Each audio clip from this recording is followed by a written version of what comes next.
اور جیسے میرے کلیگ ڈاکٹر رخسار نے فرمایا کہ پچھلے ایک دہائی میں بے تحاشا ترقی ہوئی ہے ہائر ایجوکیشن میں پاکستان میں، اور یونیورسٹیز کے نمبر ڈبل سے زیادہ ہو گئے ہیں، اور میں سمجھتا ہوں کہ اس میں مزید امپرومنٹ کی اور نمبر کو بڑھانے کی ضرورت ہے، لیکن ساتھ ساتھ کوالٹی کانشیس بھی ہونا ضروری ہے۔ خالی ڈگری دینا مقصد نہیں ہے، مقصد یہ ہے کہ وہ جو بچے تعلیم یافتہ ہوں اور تعلیم حاصل کر کے نکلیں، ان کے پاس اتنی وسعت ہو، اتنی ذہنی اہلیت ہو کہ وہ آگے چل کے قوم اور ملک کے کام آ سکے۔ جہاں تک این ای ڈی یونیورسٹی کا تعلق ہے، این ای ڈی یونیورسٹی سن 1921 میں Prince of Wales College of Engineering کے طور پہ اسٹیبلش ہوا تھا۔ یہ 100واں سال ہے اس ادارے کا، اور وقت کے ساتھ ساتھ یہ 100 سال بھی مکمل ہوئے، اور الحمدللہ یہ قائم و دائم ہے۔ 1977 میں اسے یونیورسٹی کا درجہ دیا گیا۔ 1924 میں جب ایک کراچی کے شہری نادر شاہ دل شاہ کی وفات ہوئی تو ان کے اہل خانہ نے 1.5 لاکھ روپے کا ڈونیشن دیا اس ادارے کو، اور اس وقت سے یہ این ای ڈی یونیورسٹی کے نام سے مشہور ہے۔ اس ادارے نے اپنے ملک کی ترقی میں بے تحاشا کام کیا ہے، اور میں خوش نصیب سمجھتا ہوں کہ اس ادارے کی ذمہ داری میرے پاس ہے، بہت اہم ذمہ داری ہے۔ اب اس میں چاہے میں ہوں یا ڈاکٹر رخسار ہے یا ہمارے سارے کولیگز ہیں، ہمارے اوپر جو سب سے بڑی ذمہ داری ہے وہ یہ ہے کہ ہم اپنی آنے والی نسل کو اس لائق بنا سکیں کہ وہ ہم سے بہتر ہوں اور اپنے ملک اور قوم کی ایمانداری اور دیانتداری اور محنت سے خدمت کر سکیں۔ ایک سوال اہم ہے کہ اس وقت یقیناً آپ این ای ڈی یونیورسٹی کے آپ وائس چانسلر ہیں اور یقیناً بہت کردار اچھا ادا کر رہے ہیں۔ آپ سمجھ رہے ہیں کہ اس وقت انجینئرنگ پوری دنیا میں ہمارے پاکستان کی جو مشہور ہے اور وہ ہر لحاظ سے کام صحیح انجام دے پا رہے ہیں، جس طرح ہم سمجھتے ہیں کہ انٹرنیشنل لیول پر بھی ہمارے جو سائنسدان جیسے جا رہے ہیں یا ہمارے انجینئر جا رہے ہیں، ایسا کچھ ہے یا ہم صرف توقع رکھ سکتے ہیں؟ نہیں صاحب، میرا خیال ہے کہ جہاں تک این ای ڈی یونیورسٹی کا تعلق ہے تو میں بہت وثوق سے اور یہ بات کہہ سکتا ہوں کہ این ای ڈی یونیورسٹی کے طالب علم جنہوں نے یہاں سے فارغ التحصیل ہوئے، انہوں نے بہت کام کیا ہے پوری دنیا میں، اور میرے پاس ایک نہیں درجنوں مثالیں ہیں ایسے لوگوں کی جنہوں نے یہاں سے تعلیم حاصل کرنے کے بعد جو ہائیسٹ لیول ہے انٹرنیشنل کا، وہاں پہ جا کے نہ صرف کمپیٹ کیا ہے بلکہ اپنا ایک نام بنایا ہے۔ اور اگر امریکہ کی سلیکن ویلی لے لیں جو آئی ٹی کے لیے ہب سمجھا جاتا ہے اور ایک بہت بڑی مشہور جگہ ہے، تو وہاں پر آپ کو این ای ڈی پاکستان کی تمام یونیورسٹیز میں کے مقابلے میں این ای ڈی کا فٹ پرنٹ بڑا واضح نظر آتا ہے۔ اور میں ایسی مثال دے سکتا ہوں کہ ایک ہمارے ہاں کے گریجویٹ ہیں، ایک مثال صرف دے رہا ہوں، اس بچے نے اپنی ایک کمپنی وہاں قائم کی اور سن 2018 میں یا 19 میں اس نے وہ کمپنی $6.25 ارب میں بیچ دی، اس اکیلے ایک بچے کی کمپنی۔ تو این ای ڈی یونیورسٹی نے کنٹینوسلی ایسے سکسیسفل ایگزامپلس ہیں، اور میرے پاس درجنوں ایگزامپلس ہیں جن کا میں نام لے سکتا ہوں، جنہوں نے انجینئرنگ کی فیلڈ میں اور آؤٹ سائڈ انجینئرنگ بے تحاشا کامیابیاں حاصل کی اور ملک کی خدمت کی۔ اور یہ ادارے کی جو اسٹرینتھ ہے، یہاں میں یہ کہتا چلوں کہ اس ادارے کی اسٹرینتھ اس کے طالب علم ہے، اس کے باوجود کہ ہمارے پاس بہت اچھا اساتذہ ہے، ہمارے پاس بہت اچھا انفراسٹرکچر ہے، لیکن اس سب کے باوجود اس ادارے کی نیک نامی اور سکسیس اور اس ریپوٹیشن کی وجہ اس کے طالب علم ہیں، کیونکہ وہ محنتی ہیں، دیانتدار ہیں، اور جہاں انہیں موقع ملتا ہے وہ اپنی ٹیلنٹ کا اظہار کھلا کرتے ہیں، اور اسی لیے وہ واضح نظر بھی آتے ہیں۔ سر اس میں ایک سوال پھر یہ بھی بنتا ہے کہ کیا انٹرنیشنل لیول پر این ای ڈی یونیورسٹی اس وقت کسی ملک کے ساتھ کولیبریشن میں ہے کہ کسی بھی جی درجنوں ایک نہیں درجنوں پروجیکٹس ہیں جس میں این ای ڈی یونیورسٹی مختلف یونیورسٹیز کے ساتھ کولیبریٹ کر رہی ہے۔ اب تو میرا رول جو ہے وہ یونیورسٹی میں ایک گلوریفائڈ کلرک سے زیادہ نہیں ہے، تو I'm into administration now، لیکن ایک وقت ایسا رہا ہے کہ میں خود بھی یونیورسٹیز کی دنیا کی بہترین یونیورسٹیز کے ساتھ میں نے کام کیا ہے۔ یونیورسٹی آف کیلیفورنیا برکلے کے ساتھ میں نے 5 سال ایک پروجیکٹ پہ کام کیا ہے، اسٹینفورڈ یونیورسٹی کے ساتھ میں نے 5 سال کام کیا ہے، میں نے فلوریڈا انٹرنیشنل یونیورسٹی کے ساتھ کام کیا ہے، میں نے بوزچے یونیورسٹی ٹرکی کے ساتھ کام کیا، اور نہ صرف میں، اس وقت بھی ہم یونیورسٹی آف سرے کے ساتھ، لاپرا یونیورسٹی یو کے ساتھ، کئی ایک جرمن یونیورسٹیز کے ساتھ، ٹرکش یونیورسٹیز کے ساتھ اور امریکن یونیورسٹیز کے ساتھ کولیبریشن میں کام کر رہے ہیں،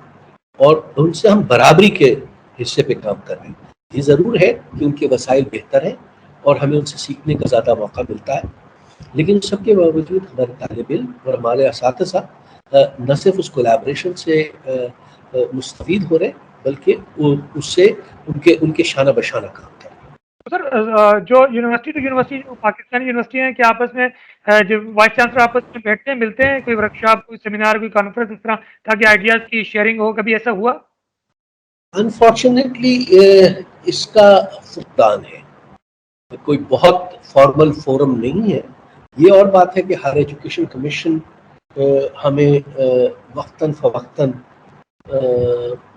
موقع دیتا ہے وائس چانسلرز کمیٹی میں انٹریکشن کرنے کا، اور ابھی پرسوں بھی کل yesterday there was a vice chancellors committee meeting، 228 vice chancellors کے، تو موقع تو ملتا ہے، لیکن ظاہر ہے جب زیادہ تعداد ہو تو اتنا افیکٹو انٹریکشن نہیں ہوتا۔ میرا خیال ہے کہ ہمیں بہت ضرورت ہے کہ ایک ایسے پلیٹ فارمز ڈیولپ کریں کہ جہاں پہ وائس چانسلرز اپنے مسائل بھی لے کے آئیں، اور جو پرانے ادارے ہیں، جو اسٹیبلشڈ ادارے ہیں یا جن میں کیپیسٹی ہے، وہ دوسرے اداروں کے ساتھ معاونت بھی کریں اور ان کی ہینڈ ہولڈنگ بھی کریں۔ جی ڈاکٹر رخسار احمد صاحب، آپ بتائیے کہ اس وقت جو آپ بھی پوری دنیا میں جا رہے ہیں، مختلف یونیورسٹیوں کو آپ نے وزٹ کیا اور ایم یو وغیرہ سائن میں بھی آپ کا بڑا کردار رہا ہے، آپ کیا کہتے ہیں ہائر ایجوکیشن کے حوالے سے؟ جتنا سر نے بہت عمدہ بات کی ہے کہ ایک وقت تھا کہ NIT بڑا ایک نام تھا، بڑا کام تھا، اور اس وقت کیا رجحان ہے اس وقت، خاص کر کولیبریشن کے حوالے سے؟ ڈاکٹر رخسار احمد صاحب شاکر صاحب، میں تھوڑی سی آپ کی تصحیح کر دوں، ایک وقت نہیں تھا، ابھی بھی الحمدللہ وہی وقت ہے۔ سر آپ بالکل نے اچھا کریکشن کر دیا۔ جی ڈاکٹر میں صاحب جی بالکل میں یہی کہنے والا تھا کہ ابھی بھی NID یونیورسٹی کا بہت بڑا کنٹریبیوشن ہے۔ اچھا شاکر صاحب، ابھی میں آپ کو یہ بھی تھوڑا سا NID کے حوالے سے بتاتا چلوں کہ NID نے پاکستان کی ڈیولپمنٹ میں، پاکستان کی پراسپیرٹی میں، خوشحالی میں بڑا اہم رول ادا کیا ہے۔ مجھے اچھی طرح یاد ہے، خیر اب تو ہم پروفیسر ہیں، ہم پڑھا رہے ہیں، لیکن جب ہم خود ہم طالب علمی کے دور میں تھے تو مجھے اچھی طرح پتا ہے کہ انٹر میں صرف ہمارے پاس 2 آپشن ہوا کرتے تھے۔ جو میڈیکل میں جاتے تھے وہ پری میڈیکل میں فرسٹ ایئر سیکنڈ ایئر میں اچھے مارکس لانے کی ایک کوشش ہوتی تھی، ایک دوڑ ہوتی تھی، جدوجہد ہوتی تھی کہ اس میں اچھے مارکس آ جائے تو میڈیکل کالج میں داخلہ ہو جائے گا۔ اس زمانے میں ڈاؤ اور سندھ میڈیکل کالج ہوا کرتا تھا، جو آج دونوں یونیورسٹیاں ہیں۔ تو NID کا آپشن ہوا کرتا تھا انجینئرنگ میں، پری انجینئرنگ میں، اور ایک ہی آپشن تھا NID، اور NID کے بعد پھر وہ دوسرے تیسرے درجے پہ یقیناً یونیورسٹیوں کا کوئی نہ کوئی پرائرٹی سیٹ کرتا ہوگا، لیکن NID ہی ایک منزل ہوا کرتی تھی انجینئرنگ میں، اور اس میں انجینئرنگ میں جس کو ایڈمیشن مل جاتا تھا NID یونیورسٹی کے اندر،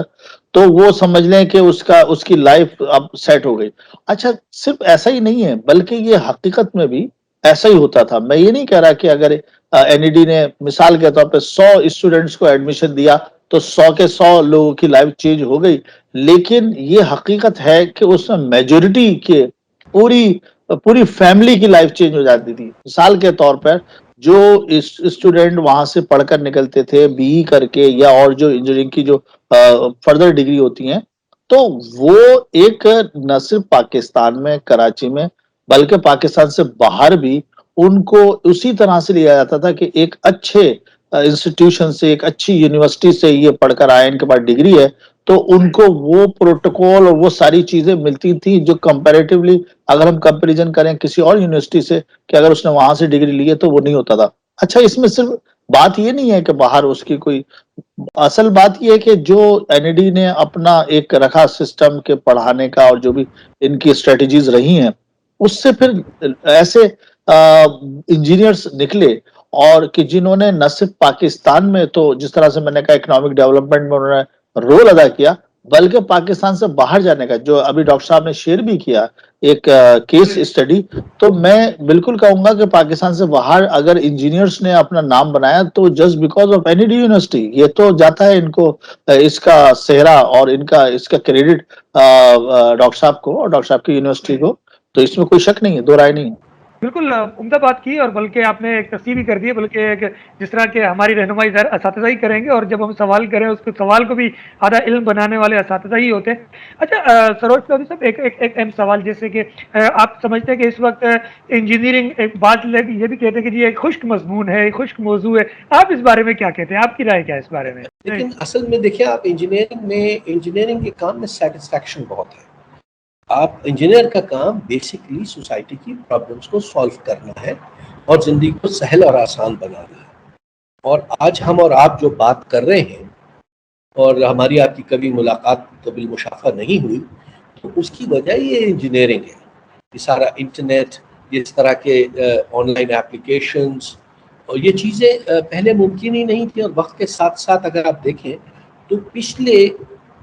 10-15 سالوں میں جو ڈیولپمنٹ ہوا ہے،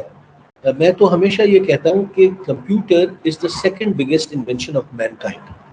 اگر ویل کے بعد، پہیے کے بعد کسی چیز نے ہیومن ریس کو ریولوشنائز کیا ہے تو وہ ایک کمپیوٹر ہے، اور کمپیوٹر اس دنیا کو انجینئرز نے دیا ہے۔ تو انجینئرز کا کنٹریبیوشن تو ہے، اور اس میں جو آپ اچھا کام کرتے ہیں تو ایک بڑا سیٹسفیکشن ہوتا ہے کہ you have provided comfort to the people that you work for. تو انجینئرنگ ہرگز خشک فیلڈ نہیں ہے، اس میں بہت جان بھی ہے، سمجھنے سیکھنے کا موقع بھی ہے، اور خدمت کرنے کا موقع بھی ہے۔ تو سر ایک اس میں یہ بھی سوال بنتا ہے کہ پورے دنیا میں انجینئرز موجود ہے، خاص کر پاکستان میں تو انٹرنیشنل لوگ اچھے موجود ہیں جو پاکستانی جو اچھا کردار ادا کر سکتے ہیں، تو کیا وجہ ہے کہ اس وقت خاص کر جو پاکستان کی بلڈنگس ہیں، پاکستان کی چیزیں ہیں، وہ انجینئرنگ سے کافی دور دراز نظر آ رہی ہیں؟ اس کی کیا وجہ ہے؟ دیکھیے، جو آپ فرما رہے ہیں اس میں کسی حد تک صداقت ہے۔ دنیا کا کوئی پروفیشن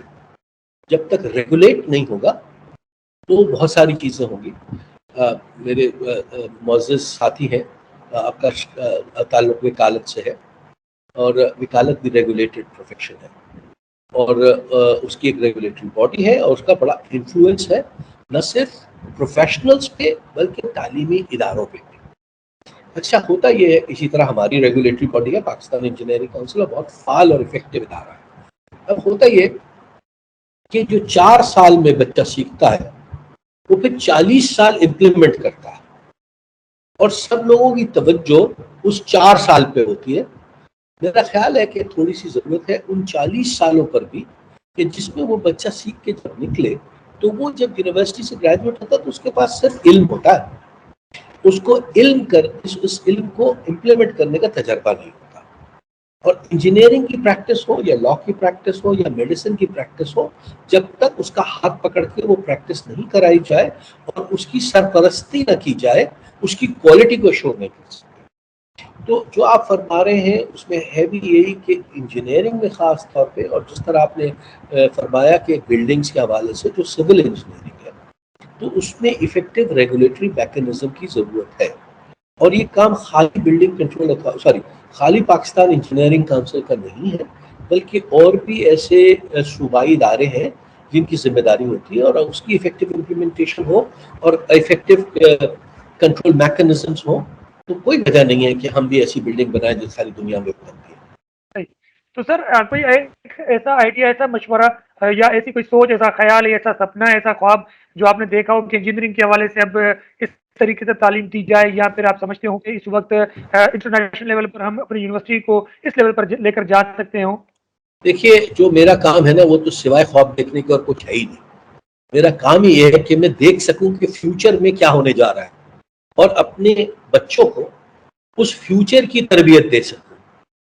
اور اس خواب دیکھنے کی کوئی لمٹ تو ہے نہیں۔ مجھے یاد ہے کہ جب میں 2010 میں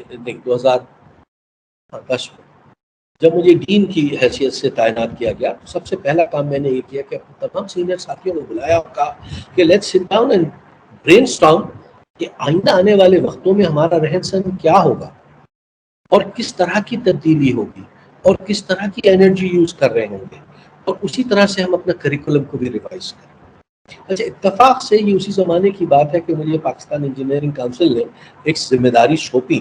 کہ آپ دنیا بھر میں دیکھیں کہ انجینئرنگ کی تعلیم کو کیسے بہتر بنایا جا سکے، تو میں خود تو اتفاق ہے کہ اپنی مصروفیت کی وجہ سے نہیں جا سکا، لیکن میری بڑی تعداد میں کولیگس تھے جو چائنا اور ٹرکی اور یو کے اور یو ایس اے اور نیوزی لینڈ اور آسٹریلیا گئے، اور انہوں نے بڑی تفصیل سے ایک رپورٹ مرتب کی جو بعد میں پاکستان انجینئرنگ کونسل نے امپلیمنٹ کی۔ ہے یہی کہ ہم جو لوگ ہم سے آگے ہیں اور ہم سے بہتر کر رہے ہیں ان سے ہم سیکھیں اور سیکھ کے اس کو نیچرلائز کریں۔ ہر پروسیس، ہر چیز جو امریکہ میں یا آسٹریلیا میں یا یو کے میں ہو رہی ہے وہ منوعن یہاں نہیں لگائی جا سکتی، اس کو ہماری انوائرمنٹ اور ہماری طریقہ کار سے ٹرانسفارم کر کے کرنا چاہیے۔ اچھا، یہ جو تعلیم کا سلسلہ ہے نا، اس کے ثمرات فوراً نظر نہیں آتے۔ یہ جو بچے آج نئی نئی چیزیں سیکھ کے جا رہے ہیں، اس کے ثمر 15 سال کے بعد نظر آئیں گے کہ جب وہ امپلیمنٹ کریں گے اور وہ جب ڈیسیشن میکنگ سٹیجز پہ ہوں گے۔ تو یہ کنٹینیوس چین ہے، اور بحیثیت استاد کے اور ایک اکیڈمک ایڈمنسٹریٹر کے میری ذمہ داری یہی ہے کہ میں اپنے تجربے کی بنیاد پہ یہ دیکھ سکوں کہ آئندہ آنے والا وقت کیسا ہے۔ اس کی ایک میں مثال دے دیتا ہوں کہ 2019 میں مجھے یہ خیال آیا کہ کیونکہ world is expanding, so why don't we start online. تو میں نے اپنے 5 کولیگس کو، یہ کووڈ سے پہلے کی بات بتا رہا ہوں، میں نے اپنے 5 کولیگس کو آن لائن کورس اٹینڈ کروایا ہارورڈ یونیورسٹی، اور پھر ان 5 لوگوں نے مزید 5 لوگوں کو اپنے کولیگس کو ٹرین کیا۔ اب اللہ تعالیٰ کا